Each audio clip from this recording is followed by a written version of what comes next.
কোচবিহার মহারাজা Jitendra Narayan medical college এবং হাসপাতালে তৈরি হচ্ছে আই ব্যাংক। আর কয়েক মাসের মধ্যেই চালু হয়ে যাবে। আজ নিজের জন্মদিনে সর্বপ্রথম কোচবিহার MJN মেডিকেল কলেজ হাসপাতালে যোগদান করলেন 63 বছর বয়সের সুদীপ দাস।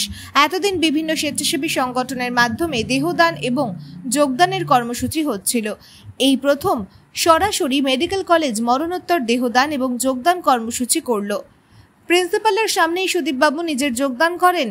আর কয়েক মাসের মধ্যেই তৈরি হয়ে যাবে আই ব্যাংক।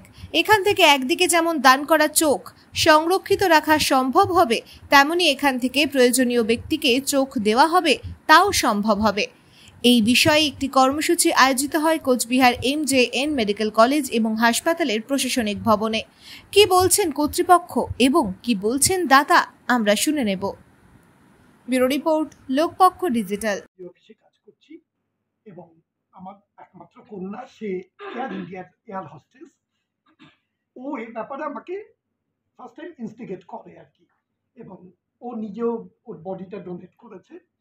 তা আমার বাড়ির অন্যান্য কেউ এই ব্যাপারে কনসেন্ট দেয়নি, ফ্রি কনসেন্টটা পাইনি আমি কারো কাছে, কিন্তু মেয়েই আমাকে খুব উৎসাহিত করেছিল। এবং তখনই আমার মনে হলো যে এবার জন্মদিনে কিছু একটা করি। কোনোবার প্রত্যেকবারের জন্মদিনগুলো বড্ড এলেবেলে হয়ে কাটানো হয়, এবার অন্তত কিছু করি।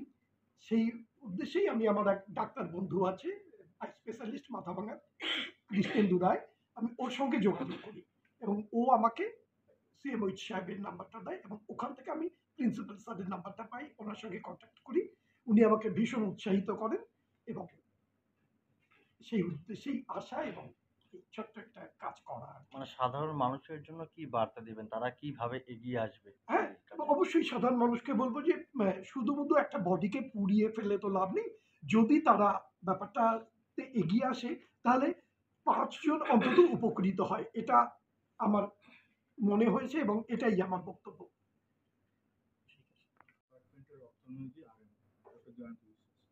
বেসিক্যালি স্যার আগে বললেন যে এই আয়ের ব্যাপারটা আমাদের হিউজ ডেফিসিট আছে।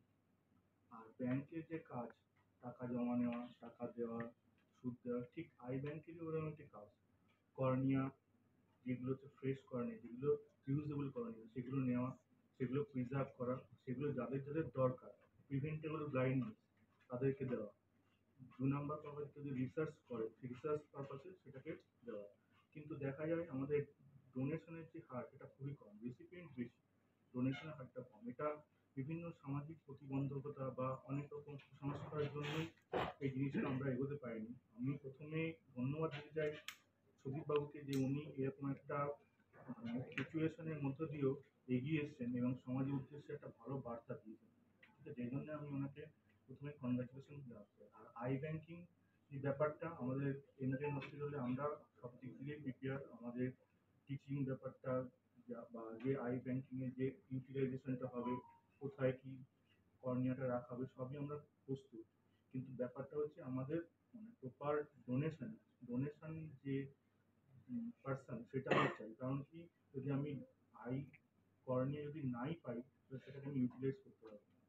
কারণ যারা আছে প্রিভেন্টেবল ব্লাইন্ডনেস, কর্নিয়াল দেখা গেলো ওপাসিটি আছে, কোনো একটা কারণের জন্য সাময়িকভাবে দেখতে পাচ্ছেন না, যাদের দরকার, সেটাকে যদি আমি গ্যাদার করতে না পারি, আমি তাদের দিতে পারবো। ব্যাংকিং সিস্টেমের মতো আগে আমি জিনিসটা পাবো, সেটাকে ঠিকঠাক করে প্রিজার্ভ করে রেখে তারপরে আমি যাদের দরকার তাদের দিতে পারবো। আর আই এমন একটা ব্যাপার, না কেনা যায়, না তৈরি করা যায়, না বাইরে থেকে পারচেস করা যায়।